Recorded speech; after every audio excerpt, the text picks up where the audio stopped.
Welcome back. I'm Gordon McGee from Go Stand and Preach, and this is the Protestant Reformer. Today, does God exist? Let's get into it.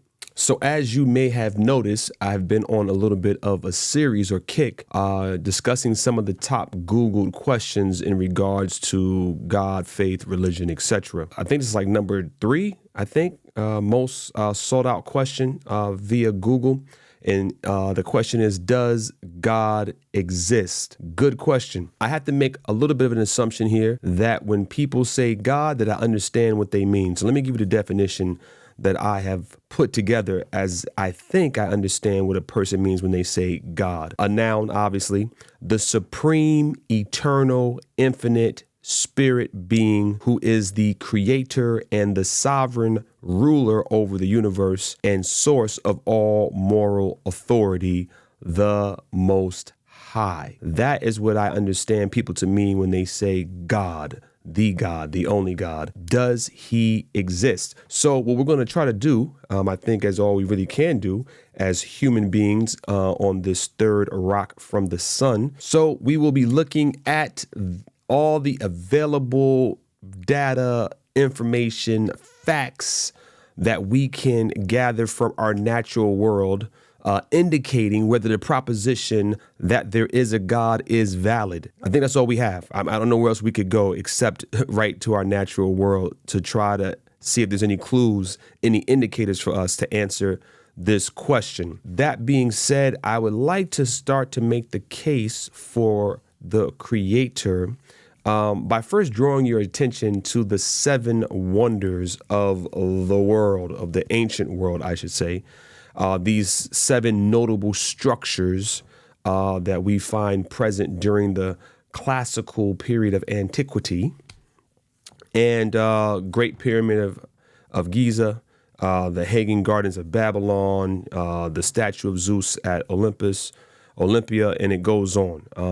The Lighthouse of Alexandria, just to name a few, okay? So all these structures, what I want to submit to you is that they were built with intentionality. Any structure, for that matter, is built with intentionality for the most part. I don't know if I can think of a structure that's built that has no intentionality. Usually somebody built it for some reason, even if it's not anything more than for their pleasure, stacking stones on top of one another because they were bored. But when we look at a certain level of detail and we start to find purpose, it's like, okay, wait a minute. Someone built this bridge to cross a river. There's purpose, intentionality, and generally speaking, there's a plan to carry out that intent that reveals that there was thought, right? That there was thought present in that intentionality because there's purpose. So if you expand that out to another example, beyond a bridge or something like that, let's talk about motor vehicles. Okay, a motor vehicle designed to carry passengers or cargo from point A to point B has a purpose, has an intention. There was thought behind it, blueprints, plan. So when we look in our natural world, are there any things in the natural world that we can say, look, there goes intention, there goes design, there goes purpose, there goes thought. There must have been a plan for that to carry out that thought, intention, and purpose. I think this is easy. This is not a hard one. So sticking with that example of transportation, I could liken transportation or the car to blood, right? It's the transportation system in the human body. And just expand that out. Don't stop at the blood. Just look at the human body in its entirety. Think about the eyes, think about the heart, think about the lungs. These all have intentionality. These all have purpose. And so we have to start to ask ourselves, like, evolution doesn't think. Evolution is not a person. Evolution is not a mind. Right? That's what I'm submitting to you. When we see purpose and intentionality in an organ, in a system, in a body, we know that a mind is behind that. If not, then we're saying that somehow there was just material here and from a single cell sprung need, desire, purpose, heart, blood, body, procreation. And the probability that all that would happen and be able to sustain life on this planet where we were able to procreate, eat, food, clothing, shelter, to my understanding is improbable. So there are 11 body systems. Okay, now listen to this. The human body is typically described as having 11 major organ systems, okay, each with distinct functions that work together to maintain overall health and homeostasis. Now, if these systems had just evolved over time for some reason, why do they work together to maintain overall homeostasis? Like what cell decided that? What part in the evolutionary process would have said, oh yeah, you know what? I need some blood so I can pump it. If this was the heart, the blood says, oh, I need a heart so I can be pumped. Doesn't, what are we doing? Right? So there's purpose, there's intentionality. The blood has a design, a purpose. The heart has a purpose, design, intent. You see this throughout your entire body. So that lends us to say, man, there's thought behind this. Therefore, would there be a creator then? Would there be a God, right? One of the ways that we think of God is creator, designer, all right? So when we're dealing with systems, I think about all the different types of systems we have on planet Earth. I think about computer systems that we've created, mainframes and all these type of things like that. And we accept that these systems exist to create homeostasis or to create an environment, an ecosystem in which we operate, operating systems, right? We're in Windows, we're in Linux, we're in Mac, and we understand this idea and concept of systems, which is why we labeled it such in the human body. Oh, there's a circulatory system. Oh, there's a nervous system. We see these systems. So if we go and create systems on our own, and then we turn around and say, oh, no, but that system that's in the human body, while we created the operating system out here, the operating system in the human body, that just came through randomness, created intentionality and purpose.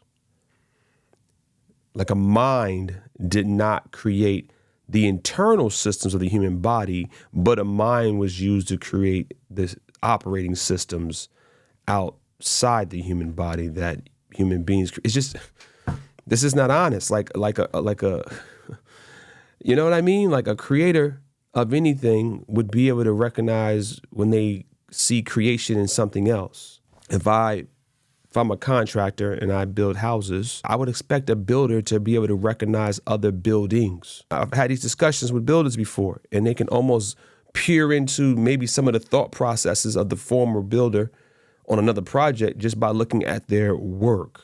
I hope this is simple and you're following me. DNA, friends, DNA. DNA houses, carries genetic instructions. Genetic instructions for the development, functioning, growth, and reproduction of all known organisms and many viruses. Instructions.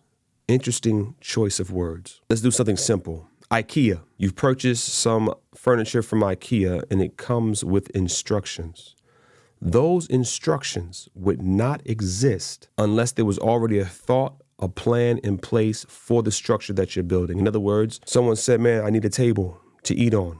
I'm going to design a table to eat on. And in order to create this table, I'm going to leave you instructions so you can create a table that you can eat on at your own house. DNA carries the instructions for life. There's instructions for how to build the heart, instructions for how to build the eye, instructions for how to build the lungs, instructions. Friends, I don't know. You would have to be dishonest. Like the instructions for your IKEA, whatever, would never exist if the precursor, the thought wasn't there first. Cooking instructions, baking instructions.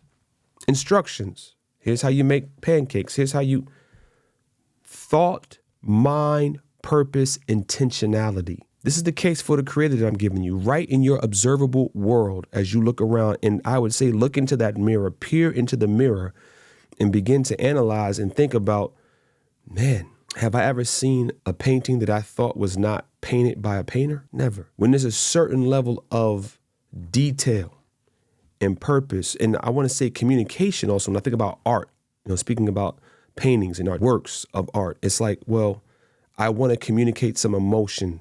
I want to communicate some thought in the painting. It'd almost be like to think that, a song could be created with words, a hook, but we would say, no, there was no mind behind that song. There was no mind behind the painting. We're being told that there was no mind, no intelligence, no intent, no purpose within the human body. And friends, this is something that I just cannot get into because I think it violates what's seen in my observable world.